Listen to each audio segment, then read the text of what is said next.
right. Hello, everyone, and welcome to this week's Digital Manufacturing Talk. My name is Tyler Fenhouse. I'm the marketing manager for Symphony AI Industrial, and we've got a great informational talk lined up for you today titled FMEA, the secret sauce to AI-powered KPI insights. As you may know, Symphony AI Industrial is a leader in industrial AI solutions in digital manufacturing, plant performance optimization, and connected worker. Symphony AI Industrial is a Symphony AI vertical. There are several Symphony AI verticals. You can see them there on your screen. And we are one of the largest, if not the largest, enterprise AI companies with more than 1,600 customers and 3,000 employees. We are presenting on Teams today, and we've got quite a bit of people in the audience, so you'll be muted throughout the presentation. But Venkatesh, our presenter today, he still wants your questions. So make sure you're typing them in the chat as we go along, and he's going to answer them right here at the end of the presentation. Also be on the lookout for poll questions that we'll be asking you throughout the presentation, and that'll kind of guide Venkatesh's performance today, just to get a feel for everybody's experience level. So that's enough for me. I'm going to hand it off to Venkatesh, and we're going to get this talk started. So Venkatesh, take it away. Thank you, Tyler. Good morning, all. Really, thanks for your time. And I hope you get some valuable nuggets and information about what we are going to talk today. Let me introduce myself. I'm Venkatesh Raman, and basically, I'm a passionate mechanical engineer, more on the industrial side. My backgrounds are on the data science, AI, ML, but the core fundamental is on the industrial part, especially on energy sector. I've been working with Symphony for the past 2.5 years. Before that, I was with General Electric, especially on the power generation side, both on the reciprocating and partly on the rotary energy generation devices. And my expertise is on technology and product development, especially on the management of energy. I also had some stint on GE Transportation, especially on locomotive and marine engines, and some mild exposure on oil and gas domains. That's mostly about my experience. I think we will jump into the topic of discussion today. So the kind of agenda that we'll be covering today is what is the motivation behind we doing the KPI 360, and what are the drivers that help us to do this, and what is actually KPI 360 as a product? What is the kind of problem that it is trying to solve, and why we feel an organization or a user would benefit from KPI 360. We are also going to touch upon the industrial operations intelligence and why the operation intelligence is much more important.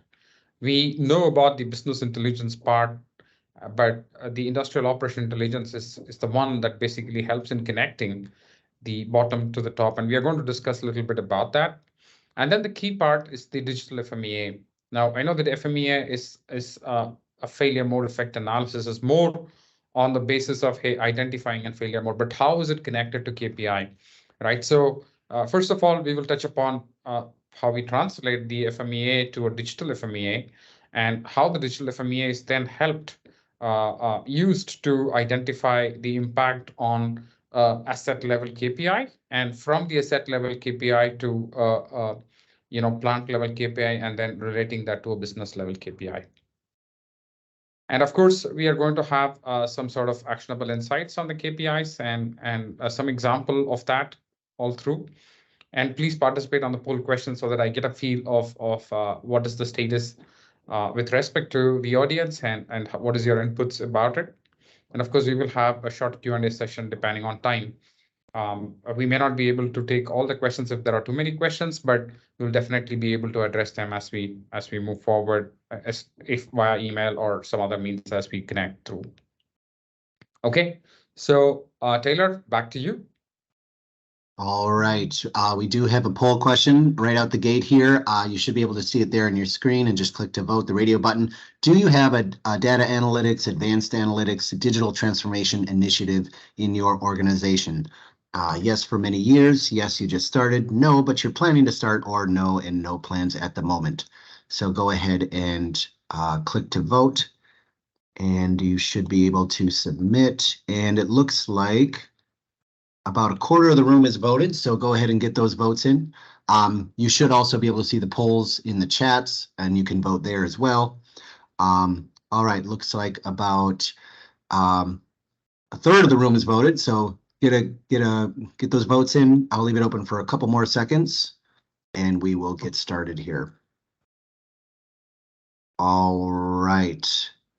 So it looks like 42% yes for many years, 27% yes just started, 20% no but planning to start, and 20% no and no plans to start at the moment. So back to you, Vic. Okay, thanks for that information, Tyler. That's really helpful. And I see that close to around 40% of the audience are from organizations where there's a very clear digital plan or strategy. Of course, the KPI could help enhance it. And of course, for the other folks in the call, I'm sure that you're going to get a lot more insights. And as I want to mention before the start, this is more of an indicative, which is going to help you get a feel of what we are trying to do. I'm sure that you will get a lot more questions as we go forward, and feel free to reach to us, and we will be very happy to address as much as we can. Moving forward, so we talked about the motivation. So what are the key top drivers? What are the things that is motivating to do the advanced industrial analytics? And the primary factor of any business, right? The business wants to grow, and that means basically at some point or some level, it's about increasing the bottom line, increasing the profit margins, and especially on an industrial level, right? The assets which are helping to achieve the business goal and their life and their normal operation is of very high importance, right? Any unexpected downtime could have a lot of impact on the key business goals. Not just that, we would also be not able to meet the purpose of the business. In some cases, it's about, say, providing power or providing quality products to the customers, and meeting those demands within the set time and things like that. Now, when we say that a business has a keen on increasing the profit margins and reducing the cost, of course, the cost is associated with downtime of the equipment, right? And why, when we avoid those downtime, we are actually trying to meet the operational metrics and targets at different levels of the organization, starting from an asset level in the shop floor to the operation metrics and targets across the plant and across the business. Now, by doing so, we would be able to manage the operational risks in a much better way, on an informed way. And in some cases, we could even avoid some of these risks, right? And that's the key driver for most of the industrial analytics that we are trying to do. And of course, as you know, there is a lot of thrust on the sustainability goals, and that's also coming into many industries as a target to be met. And for example, carbon emissions, right? These areas are emerging, and what we are trying to say is that the KPI driver could also help you in tracking out the or meeting the sustainability goals from shop floor level to the top floor level. The key part that I would like to emphasize is on the ability to connect an asset level impact to the business level impact. And this is done through a set of physics and industry-based preset template models. And we will go through that in detail. But as you can see, the motivations are very clear with respect to the top drivers, that why do we need advanced industrial analytics? It's just not the want, but we also have a lot of enablers which help this happen. So in previous cases, a few years before, most of those metrics remain the same, like the expectations or the wants. But now we are a lot more sophisticated, and due to multiple things, and few of them are the ability in terms of advanced computing power. The increase in brute computing force has helped us do a lot of things, especially on the developments towards the AI ML side. And as you know, the buzz across the world right now, there's a lot of LLM-based models, large language models, which also help many of the users to comprehend and understand the information from multiple sources quickly. And all of these technologies are made possible primarily because of the cheap and also increased computing power, which was not possible earlier. Now, it's just not about the computing power. It's also about transmitting that information, right? It's just not good enough that we have computers and powerful computers, but if the information is not being transferred from the plant to the right computer or right server, then we are not going to benefit out of it. So the development in telecommunication also helps us in achieving this. And of course, you know that that's the primary fundamental means of achieving Industrial 4.0. Now, we have the computing power, we have the channels set for data to be transferred, but the data is going to come from sensors, right? So the development of sensor are also a key player in or key enabler in causing this increase in the ability to do this analytics in a better way. The exponential improvement in the technology not just happened on the computing and telecommunication, but also on the sensor technology. And you can see that the number of devices that's been connected across, that's kind of nicely increasing in an exponential way, right? Which kind of gives that more and more sensors are getting connected to the internet. And hence, opportunity for us to use these data to make much more meaningful insights. So the progress of technology was starting from a description. Earlier, we used to have scenarios where we actually analyze an asset and try to describe that problem. And then we do the diagnosis of that. But as we move forward with the available developments in technology from multiple areas, we moved just from the diagnostics and description to prediction. And we will look at one of the products shortly in a few minutes. I mean, in the sense like about a product, APM 360, which is primarily working on the prediction prescription part. And then now we are going towards the prognostic approach of the asset and how do we connect the asset level insights to business level impact. And that's where the KPI 360 plays a significantly big role. So as I mentioned, that the industrial analytics is about looking at the assets in an industry and how that translates into the business metric, right? And I'm just going to go through an example here. So we see that we are going from plant floor to shop floor. On a plant floor, we are going to look at the primary things which are driving the entire activity. It could be the smaller set of assets which are doing its activity on a connected level to achieve a particular output on the production level. So from assets, any issue could cascade into a production issue, could then also affect the business. Now, earlier, it's very much easy for us to say it orally, but when we go to an actual scenario, the vast complexity of the entire set of assets and their interconnection and their redundancy and interdependability kind of affects or may not affect the production. Now, this needs to be mapped very well, and that too mapped in a digital way so that we could actually relate to an impact on asset to the production. Now, not just that, now this production is going to affect the business, right? And let's just go through a simple example that let's say we have a heat exchanger and we have some sort of heat transfer performance. And let's, for ease of discussion, we are talking about HRSG gas turbine, which is used to provide power.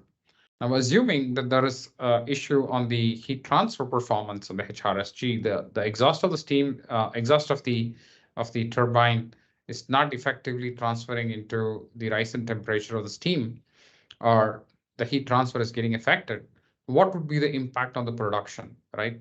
So, of course, we are assuming that we want to meet a particular amount of output. For ease of discussion, let's make that we want to somehow maintain the steam temperature for the HRSG to operate to achieve the necessary production, we are going to increase the fuel going into the gas turbine so that we get more exhaust, and from that exhaust there is a sufficient amount of heat transfer, which is increasing the steam temperature, and hence we are meeting the production requirements. Now, that as said, that's going to meet the production requirement, but we are increasing the cost of operation because we are ingesting more fuel into the gas turbine. Now, that's going to affect the business, not just from the fuel spent, but also with respect to the emissions, right? Of course, we have the necessary emission controlling measures like SCR, but still we need to ensure that we are operating within the emission norms set.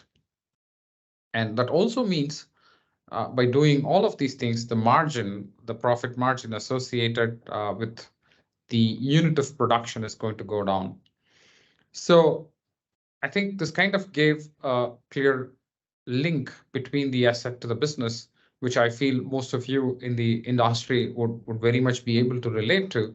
But the key fact is, do we have the tractability or traceability today in a way that's easy for a person at the top level to be able to connect to what's happening in the shop floor? And also to go the other way around, where there is a possibility to communicate the issue and the impact that's happening on the shop floor to the impact that's going to happen on the business level. So just to give you an example how we are relating this, we have multiple pre-built templates depending on each industry. And you can see here a scenario where we are looking at the component level KPIs, and those KPIs are transformed into a system level KPI. And from the system level KPI, they are transformed into plant and enterprise level KPIs. And they are all interlinked. And now this interlinking is done through multiple means. It's just not about data, it's also about the physics behind them. Like in this case, we are talking about a heat transfer issues. So we are going to look at the mass. I mean, it's basically going to use the physics-based models of MCP delta, starting from there and trying to see the potential heat transfer calculations and steam charts and things like that. So we are going to link all of those to the final business goal, and this is done through extensively AI-based, physics-based model, which is also driven based on the data and the statistics. Before we dive deep into KPI 360, we have set the context of why we need KPI 360 and how it's going to help. We are going to go a little deep into it. But before we jump there, this is just to explain the other set of products that we have in IRIS AI platform. IRIS stands for the Industrial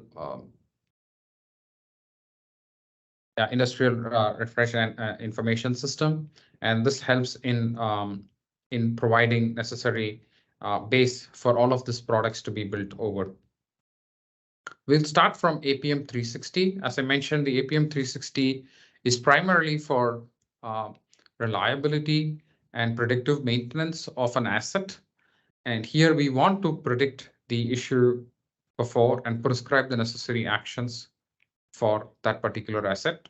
So we get cost and recommendation. So the FMEA that we use are also applied in the APM perspective, but tuned towards identifying the related root cause and the particular tag or system that's affecting the issue and what action that needs to be taken. Now, similar analytic, we take the data from the time series database, which is basically the data given by sensors against each timestamp. And instead of monitoring about a particular or monitoring towards a particular failure mode or looking for any deviations from the normal operation, Performance 360 kind of uses the same data, but the model is built to optimize the parameters to achieve a specific outcome. For example, here it could be about reducing the fuel consumption on a furnace by comparing the operators, comparing the operating parameters when it was efficient and when it is not, and what needs to be tweaked to get back to the highest efficiency point. And that's driven primarily through both physics-based and as well with AI ML-powered statistical models. Now, it's just not about saving the fuel. In some cases, it's about reducing the variance in the output of the production. And so things of that sort where we need optimizing and leveraging multiple parameters to optimize a particular outcome. Moving forward to Vision 360, and this is a very interesting vision-based analytics where we look at the photos of specific components or specific assets. And from there, we will be able to derive any potential failure modes. Now, this could also be a potential opportunity to use for inspection of defects on multiple areas like hard disk or any electronics manufacturing, or even mechanical parts and assemblies. Apart from that, we have the KPI 360, which is what we are going to delve in deep. And as it's mentioned, it's all data in one place and it's real time. And apart from the real time, we also have AI powered alerts and notifications, and that happens at different levels as well. And we are going to look at the alerts happening at a lower level and how they are going to get connected to the business need. Moving forward, KPI 360 is a tool which is fully self-serviceable, and that means it is a complete no code. It's a drag and drop and more UI based tool. One of the biggest challenges that I noticed when I discussed with multiple customers is that the ability to pull data from multiple sources. A tool like KPI relies not just on the time series based data, but also on business data and many other stuff like the downtime records and work orders and the cost associated with that and a lot more. Now, when I said that, it also imperatively relates that all of these data are coming from multiple different sources. So the KPI is actually designed to have the ability to connect to multiple sources of this and combine them together, contextualize them, and use them on need. Now, when we do that, as you can see, the multiple data sources from the business are kind of connected to KPI. And it could be a natural question, hey, should I actually connect that on a cloud? Can it be possible to have on-premise installation? Or is there a possibility to have a hybrid where some part is on the on-prem and some part is on the cloud? And I would say that with respect to cloud and on-prem, it's definitely possible, and we are doing it. On the hybrid, it is possible, but it requires some additional work.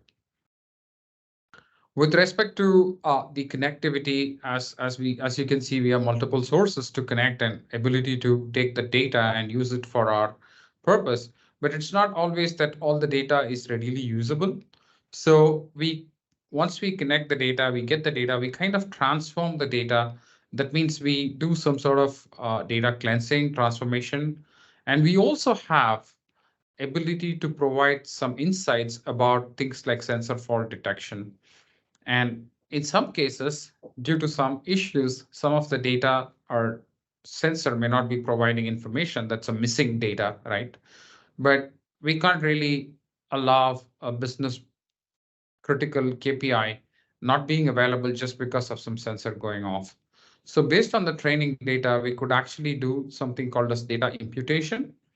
And just as an example here, let's say that we are correlating gear speed, gear position on an automobile against the speed of the vehicle.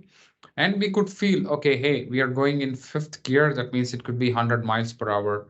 It cannot be possible that at fifth gear, we are going at, let's say, like 3 or 4 miles per hour. Doesn't make sense, right? So assuming for some reason the gear position information is missing, but we only have the speed. Now, based on the initial training data and as per physics-based model, we could try to impute that missing data, right? And it could actually indicate on any alert that pops up stating that, hey, please be careful about this alert because we have imputed data for this particular missing signal. So that's on the AI-based data imputation. Of course, with when we say transforming the data, it's also about data aggregation and signal processing. The sensor is going to generate information every few milliseconds. And if we have to take all the data, we may not really make good use of the entire data. We are not looking sometimes at very high frequency that could affect the business impact. It could just be a noise from a business impact perspective. Like, for example, a temperature sensor, right? The temperature sensor could give us data every few milliseconds, but a temperature of a material is not going to change at that rate. It's going to have a very slow transition, right? So in that case, what we do is to make things simple. We actually aggregate the data and we say that, hey, we don't need millisecond frequency data. We could actually aggregate all the data for a minute and then take an average or a maximum out of that and consider that as a representative. So the data aggregation and signal processing are also possible with KPI 360. Now, why are we doing all of this? We want to analyze the data to make some meaningful information out of the data. And that's where the magic comes in, where we use multiple AI ML models along, which are built also on physics-based and statistical based. And these are actually derived from the real-time data. And it could be possible that we may not have all the necessary information to calculate some of them directly from the sensor data. So we need to do some additional calculations to arrive at the necessary KPI, and which means we could actually have something called as derived channels, which is basically a calculated representative of an equation coming out of inputs from multiple tags. Now, when we do that, we could also relate each of this KPI from an asset level to, let's say, a plant level to a business level. And that's where the KPI value driver tree comes in picture. So you can see in the image a kind of a drill down of a particular business level KPI boiling down to specific individual sensors or asset parameters. And not just that, as we are in business, always we want to know what's going to happen next. We may not get it always right, but we need some sort of direction. And that's where the AI forecasting comes into picture. So KPI has the ability to forecast and also, kind of do some sort of forecasting based on multiple different parameters. And a forecasting engine is available as an inbuilt feature in the KPI. Apart from that, it is for sure known that many other places people would have built some sort of analytics or some sort of reference and some logic to arrive at their conclusion based on the initial inputs, based on their experience that they have gained over several years. And if they want to translate that experience into some sort of an equation, or they've developed their own custom analytics, that can as well be directly added to KPI. And even for the custom analytics, there is no coding that's needed. It's just more of a logic expression that you need to write. And that could be in almost like a plain language, and the KPI has the ability to absorb it. Apart from all these things we have done, let's say that we have got the data, we have analyzed it. Now we want to kind of put it on an ability to visualize. And that's where KPI has this flexible and intuitive dashboards that you can build. And this dashboards can differ from a shop floor level to top floor level, depending on what the user wants to see. And this entire dashboard is no code and it's all UI based. So you could just build this by dragging and dropping.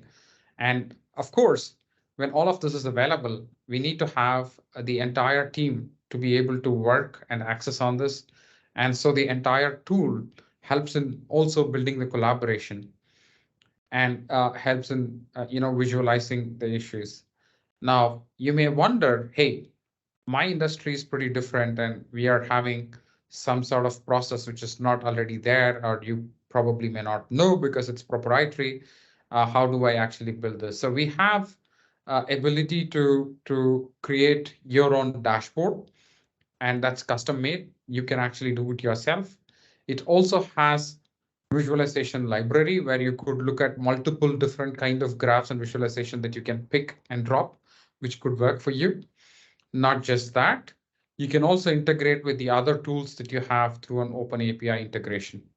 And we did had some questions earlier about this on a different presentation where people were asking, hey, I have a proprietary tool that we run. Can we kind of get the results from there and put it in KPI? Yes, it's definitely possible, and we could actually do that. So we kind of talked through the key level features of KPI, going from the individual to the from the base level to the analytics. In general, if I have to categorize them, right, it's about the key monitoring, the advanced analytics, and the ability to collaborate and create workflows. But with respect to today's scenario or today's discussion, we are going to look at only these areas where we are talking about the pre-built KPIs with physics engines, and that's where the domain knowledge of the FMEA comes into picture. And from there, we have the alerts and notifications. And from the alerts and notifications, we are going to relate to from a lower level, from an asset level to plant and to the business level. We also have the automatic AI insights, which is going to give you an insight based on the available information. And when I say that the physics-based engine, let's say that we are talking about 20 parameters relating to a model, we could not just say this is the issue, but we could also explain why there is an issue based on the contributing factors that we have. And of course, we could do the forecasting with the driving factors on how the KPI would change. Like just the image shown here, as you can see, the unit asset level powered by the AI and physics library is kind of connected to multiple business areas or sections, like the planning, the operations, the production, the inventory, and of course all of this are connected to the enterprise level KPIs. Now, this linking has to be there in KPI, and it's very hard sometimes to create links for all the industries, but don't worry, we have already built pre-built templates and connections like this, which are available in KPI. Like for example, power industry, you can just take an existing power industries template and apply it here. Similarly, we have built it for like glass manufacturing, plastics, and multiple pharmaceutical industries and multiple other verticals, which you can easily take and adapt and just fill in and use it. And of course, our team completely supports for any customer custom requirements and customer issues. So we talked about the motivation. We talked about what KPI does, and we're just going to go a little bit in detail about business intelligence and the operational intelligence. I think they always say a picture speaks 1,000 words. I'm just trying to bring an analogy again from a car and an automobile. So business intelligence is about what you get to see on your rear view mirror. It's kind of pretty small because we are looking at the data from the past. We are looking at it from a specific objective, and we are not really looking what is in front of us, or it's not directly coming out what's in front of us. Like many of the business intelligence kind of gives you a lot of dashboards and ability to generate reports from an existing data, and that's more of a reactive process. And when we talk about operation intelligence, right, we are converting that into a proactive basis. And it's just no longer about the data that we had, it's about the data that we have and what can we actually predict, what can we actually prescribe, and what are the dynamic insights that we can take into account on the real-time data to see what's going to happen in terms of the future by forecasting, right? So in terms of operational intelligence, it's really about the real-time data monitoring and analyzing the data, and then leveraging the power of the AI ML along with the physics and statistics based insights to come up with potential impact on an asset to a plant to a business level, right? Linking that entire stuff and giving a potential what if scenarios for the user. Let's say that I'm operating some sort of change on the asset. How could it impact the business? And what can we do about it? So that's the kind of operational intelligence that it gives. And we are focusing towards the operational intelligence. And that's where the difference that we want to show on KPI 360. So as I mentioned, the industrial operation intelligence really needs some sort of eyes and ears to look at what's happening across the business. That just not from a shop floor perspective, but from the multiple different data sources. So all the data are just indicative of what's happening on the business.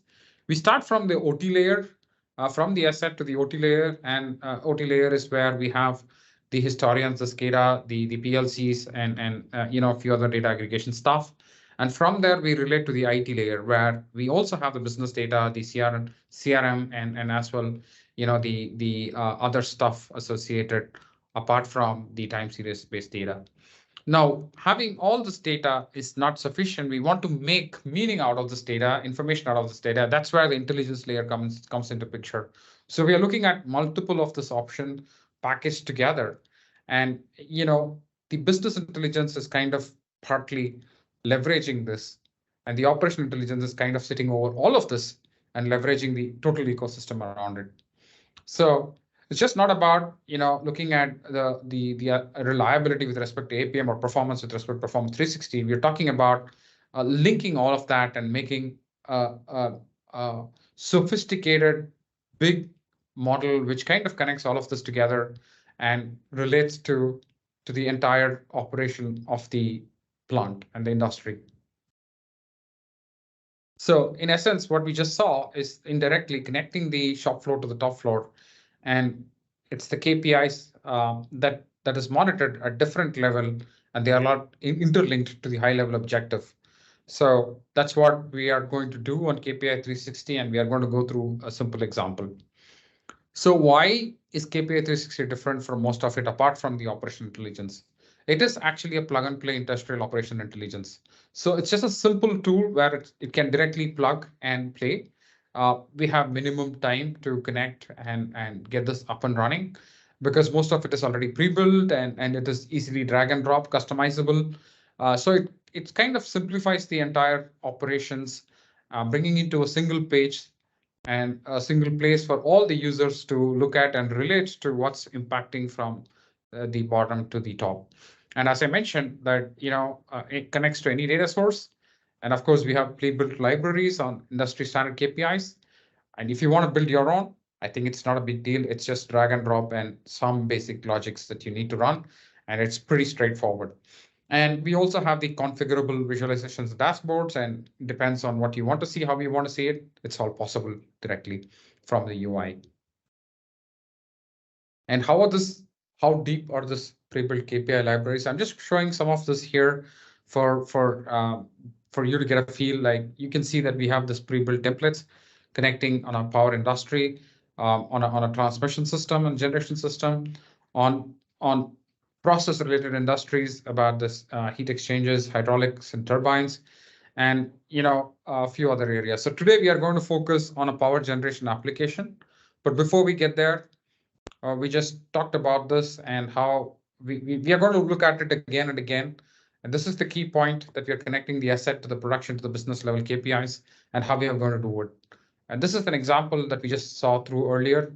Heat transfer, how it affects the asset and how it affects the production, where there is inconsistent temperature. It could affect the heat transfer effectiveness. That means we are going to have some issues related to either the emissions because we need to get more fuel, or with respect to the combustion, or even with respect to the entire operation of the equipment, right?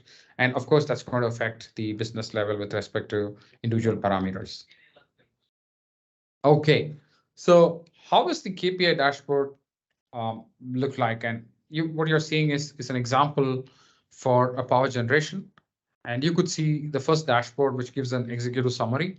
And here you can clearly see that the key KPI that we're talking about is the gigawatt hour against the capacity. And you could see that the operation capacity is just 24% in this case. And here we're talking about the plants, how they are impacting, and the availability of that, and as well the downtime and few other parameters. And all of this are dynamically updating depending on the input data. And you can see which plant is running, which is not, and what are the emissions associated with that. If you want to go deep on any of this, you just need to click that particular tile and it just goes further deep. I think we are running short of time. I'll rush through the example here. So the example is a power generation plant, and you can see gas turbine feeding into an HRSG, which is going to run the steam turbine. And let's say that we are having an issue on the gas turbine. That's an asset level issue, and the asset level KPIs are affected, which then affects let's say that we are talking about a gas turbine exhaust gas temperature, it goes down. That means the ability of the steam temperature also goes down. So the production level KPI is kind of affected because we are not able to extract the necessary power output, which also means the profit margin of the business is getting affected and the business KPI is affected. So this is how the interlinking happens. As you can see visually, you can see the connection between all of this.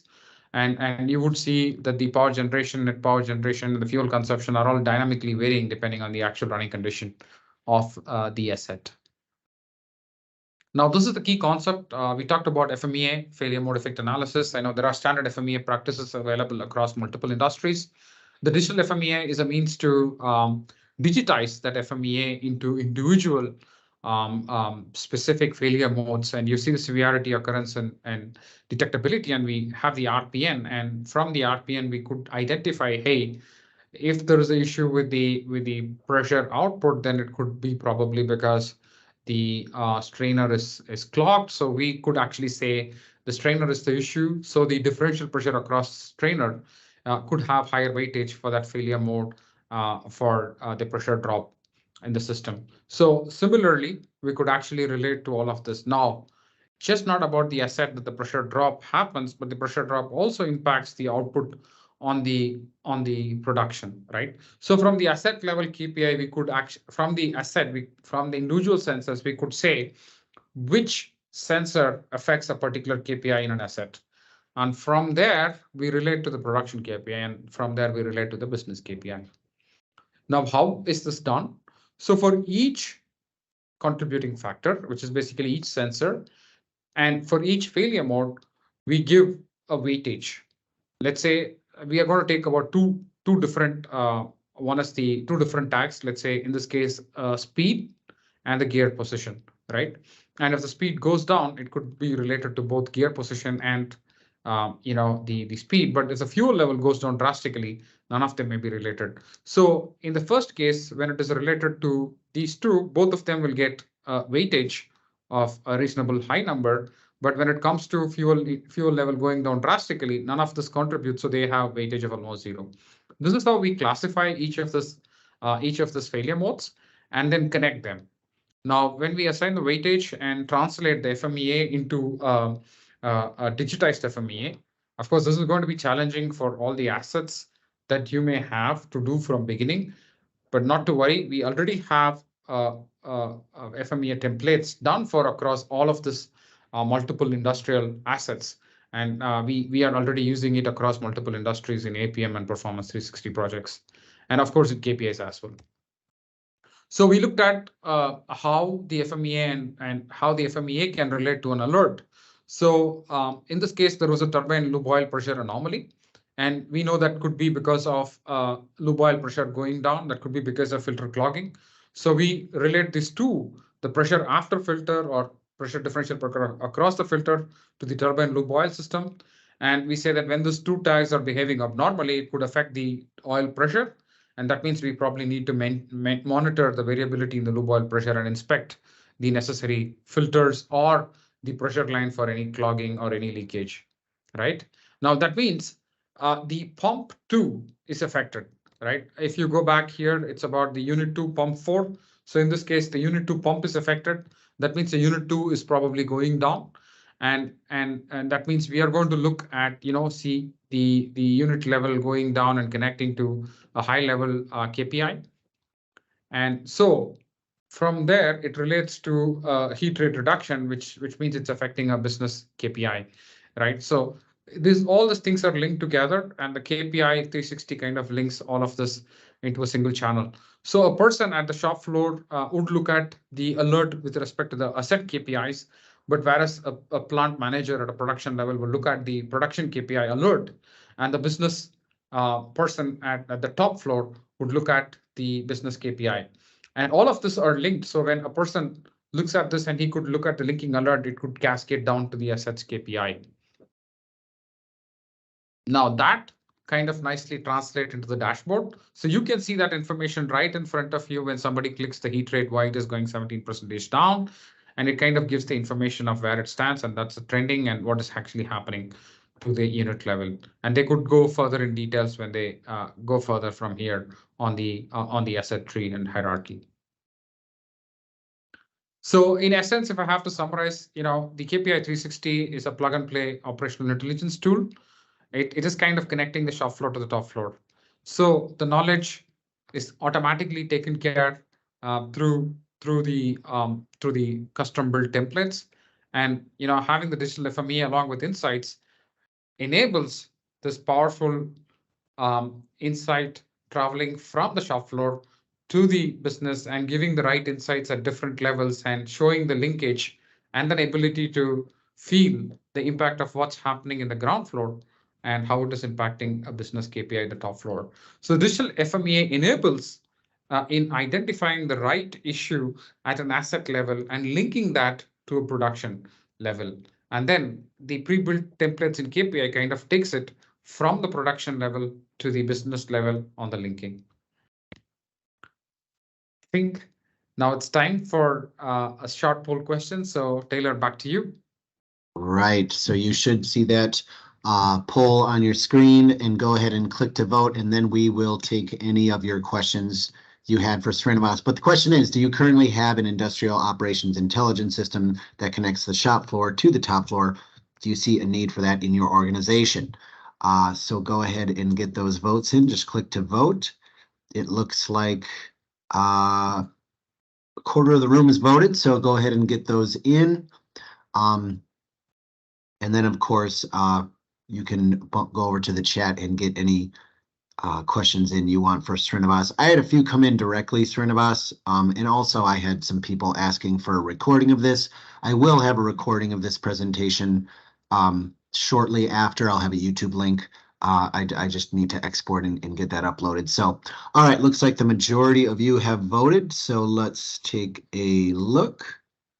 And it looks like 15% say they have a system and there is a need. 15% say they have a system, but there is no need. 54% say they don't have a system, but there is a need. So they've come to the right webinar. And 15% say they do not have a need. So that's great. So it looks like we've got a couple in the chat, Venkatesh. So let me take a look here. The chat's acting kind of funny because some of them are coming in on my phone, but well, this was a half hour ago. This is good, assuming the use cases are primarily manufacturing factory environments. What other industries does this model support? So that's a very good question. So we actually support multiple industries across, across wide variety. Just to give you an example, we have already done implementations across multiple industries like power gen, on pharmaceuticals, on manufacturing of plastic components and glass, and few others as well. So just to name them few. And we also have pre-built templates for multiple industries beyond these, which are in already in place and ready to use. So of course, if you have a specific use case that you want to see, we could probably arrange a short demo and kind of take you through for any specific industry that you are interested in. All right. So like I said, for some reason they're coming in on my phone. I've got another one here for you. So the gentleman asks, I can see many operational KPIs, but do you have any experience with maintenance planning and scheduling KPIs? So that's a very good question. In fact, that's a very insightful question, I would say. I would say yes, right? We looked at we looked at basically the time series based data in this example and translating that into a level of a level where we are relating that to the production and to the plant. But as I mentioned earlier, we are just not looking at the data sources is just not the sensors, but also the other business data that also includes scheduling. Now, of course, I know that a production or maintenance will also have an FMEA associated with that, like the production FMEA. Maintenance would have their own practices of scheduling and downtime. during the downtime, scheduled and unscheduled downtimes, and the necessary.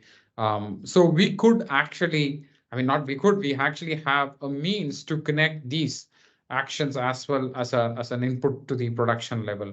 Now, the production level or the asset level has some sort of alert, which basically says, here's the issue, these are the recommendations. And in many places, we have replaced that recommendation with a scheduled action that needs to be taken, or even a work order procedure is linked to that. And it also gives some sort of insights on what is the cost associated, which was done earlier. And I kind of wanted to add this and missed this due to the rush and the time.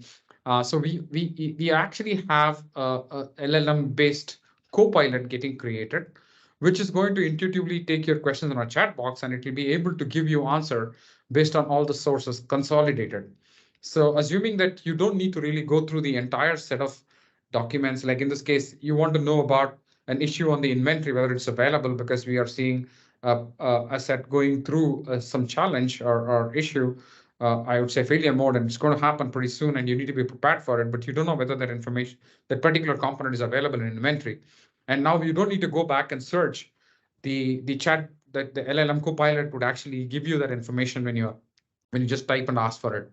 And that particular tool is getting integrated to, I mean, it's integrated to KPI on the staging level, and it should be in production pretty soon once we complete the testing. But that's coming up. The basic answer to your question is yes, it's definitely possible, and we could also tweak that in the way that you want. So yeah, I hope that answered your question. All right, fantastic. All right, we are a bit over, and we just had a couple more requests for the recording, and I will definitely get those out to those folks that asked for that.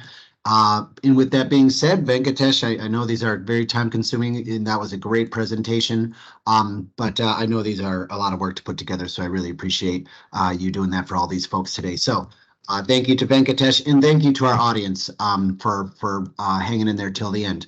We appreciate it, and we hope to see you at another digital manufacturing talk very soon. Have a great day, everybody. Yeah. Okay. Thank you very much. Have a great day.